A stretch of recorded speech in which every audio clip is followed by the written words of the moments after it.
अस्सलाम वालेकुम स्टूडेंट्स। आज जो टॉपिक हम डिस्कस करेंगे वो है कन्वर्जेंस या डाइवर्जेंस किसी भी सीरीज़ का। बेसिकली कन्वर्जेंस डाइवर्जेंस चेक करने के लिए हम काफ़ी सारे टेस्ट यूज़ करते हैं किसी भी सीरीज़ की। यहाँ पे जो हम सबसे पहला टेस्ट पढ़ेंगे वो है लिमिट कंपैरिजन टेस्ट।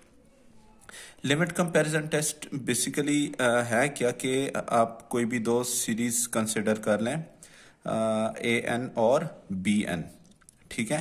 और मैंने इधर लिखा है कि suppose L is equals to limit N approaches to infinity A N over B N equal, ठीक है। अब एल क्या है? L basically L is limit N approaches to infinity A N over B N. अब इसकी कुछ condition है, ठीक है। ए एन और बी एन को डिवाइड करें और इस पे लिमिट लगा दें जिसमें एन वेरी करता है अप टू इन्फिनिटी, ठीक है। अच्छा, अगर एल कोई भी फाइनाइट और पॉजिटिव नंबर हो तो या तो दोनों सीरीज कन्वर्ज होंगी या डाइवर्ज होगी। और अगर एल इक्वल्स टू जीरो आ जाए, एल इक्वल्स जीरो मीन्स कि ये जो ए एन ओवर बी एन है इसका आंसर इक्वल्स टू जीरो आ जाए और बी एन कन्वर्ज कर रहा हो, क्या हो? बी एन कन्वर्ज कर रहा हो, ठीक है। तो ए एन भी कन्वर्ज करेगा। और अगर एल इक्वल्स टू इन्फिनिटी आ जाए, ठीक है, ये जो एल है इसका आंसर क्या आ जाए? इन्फिनिटी आ जाए और बी एन डाइवर्ज कर रहा हो तो ए एन भी डाइवर्ज करेगा। अच्छा जी, ये तो बात हुई इसकी कन्वर्जेंस और डाइवर्जेंस चेक कैसे करेंगे लिमिट कंपैरिजन टेस्ट की। तो आइए इसको थ्रू एग्जांपल भी देखते हैं कि लिमिट कंपैरिजन टेस्ट किसी भी सीरीज पे किस तरह लगेगा। कंसिडर करें ये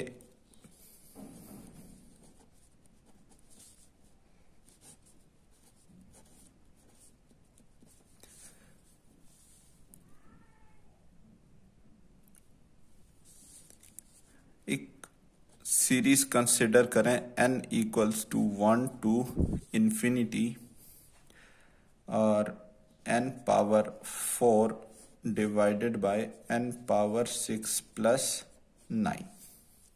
अच्छा जी, अब ये हमें गिवन है। बेसिकली ये जो n पावर 4 और n पावर 6 प्लस 9, ये हमारे पास क्या हो जाएगा? ये ए एन हो जाएगा। क्या हो जाएगा? A N.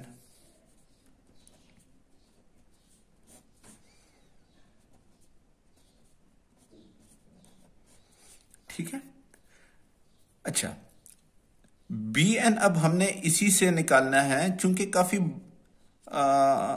ह्यूज नंबर है, ठीक है। अब इतने बड़े नंबर में आप क्या कर देते हैं कि ये जो छोटी वैल्यू है इसको आप निग्लेक्ट कर देते हैं और बी एन को मैं लिख देता हूं कि n power 4 over n power 6, n power 6। अच्छा जी, हमारे पास ए एन भी आ गया और बी एन भी आ गया। अब हमने टेस्ट अप्लाई करना है कि लिमिट, अब चूंकि इसको देखें, इसको अगर हम सिंप्लीफाई करें 1 over n power 6 minus 4, so b n will become equals to 1 over n square. Through p series अगर याद रखें, अगर ये जो पावर है P जो है वो ग्रेटर देन 1 है, क्या है? ग्रेटर देन 1 है, तो क्या करेगा? कन्वर्ज करेगा, ठीक है। अगर P ग्रेटर देन 1 है तो कन्वर्ज करेगा। लेस आर इक्वल्स टू 1 पे क्या करता है? ये मैं जस्ट पॉइंट नोट कर लें कि अगर p less or equals to 1 हो तो डाइवर्ज करेगा, सीरीज वो डाइवर्ज करेगी, अगर ग्रेटर देन 1 हो तो कन्वर्ज करेगी। क्लियर? अब हम टेस्ट लगाते हैं। टेस्ट क्या है? Limit n approaches to infinity an over bn, which is equals to limit n approaches to infinity। an की वैल्यू क्या है? This is n power 4 over n power 6 plus 9 divided by bn की क्या value है? 1 over n square. तो इसको further आप just simplify करें। n approaches to infinity n power 4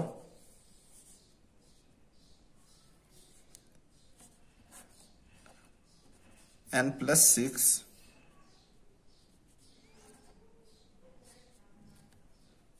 n power 6 plus 9 multiply by ये n स्क्वायर। ठीक है, नॉट हेयर, इधर मल्टीप्लाई हो जाएगा। ठीक है, अच्छा जी, अब देखें ये और ये मल्टीप्लाई हो जाते हैं, क्या आ जाते हैं?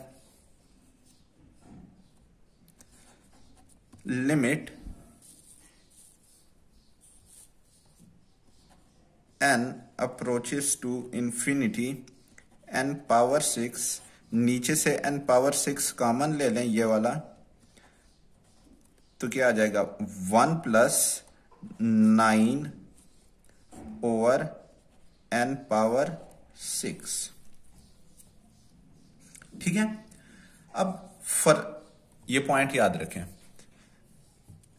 ये कैंसल आउट हो जाएंगे। क्लियर? अब लिमिट अप्लाई करें तो ये आ जाएगा limit n approaches to infinity an over bn equals to 1 over 1 plus 9 over infinity, 9 over infinity. तो ये आ जाएगा 1, आंसर आ जाएगा। क्या आ जाएगा? 1। तो आपके पास limit n approaches to infinity an over bn क्या आ गया? 1 आ गया। अब इसके बेस पे हमने आगे बताना है, चूंकि हमने कहा था कि अगर L is finite positive number then either both series converges or diverges। अब इधर क्या है ये देखें, फाइनाइट भी है और पॉजिटिव नंबर है, तो हम देखते हैं bn को। bn क्या कर रहे हैं? थ्रू p सीरीज हमारे पास ये कन्वर्ज हो रहा है। ठीक है, अगर ये कन्वर्ज हो रहा है तो हमारे पास a एंड b कन्वर्ज हो रहा है। ठीक है, it means that the series summation n is equals to 1 to infinity n power 4 over n power 6 plus 9 converges. ठीक है, अच्छा जी, इससे रिलेटेड स्टिल आप लोगों को कोई प्रॉब्लम हो, कोई भी इशू हो, वो मुझे बता दीजिएगा। ठीक है, थैंक यू।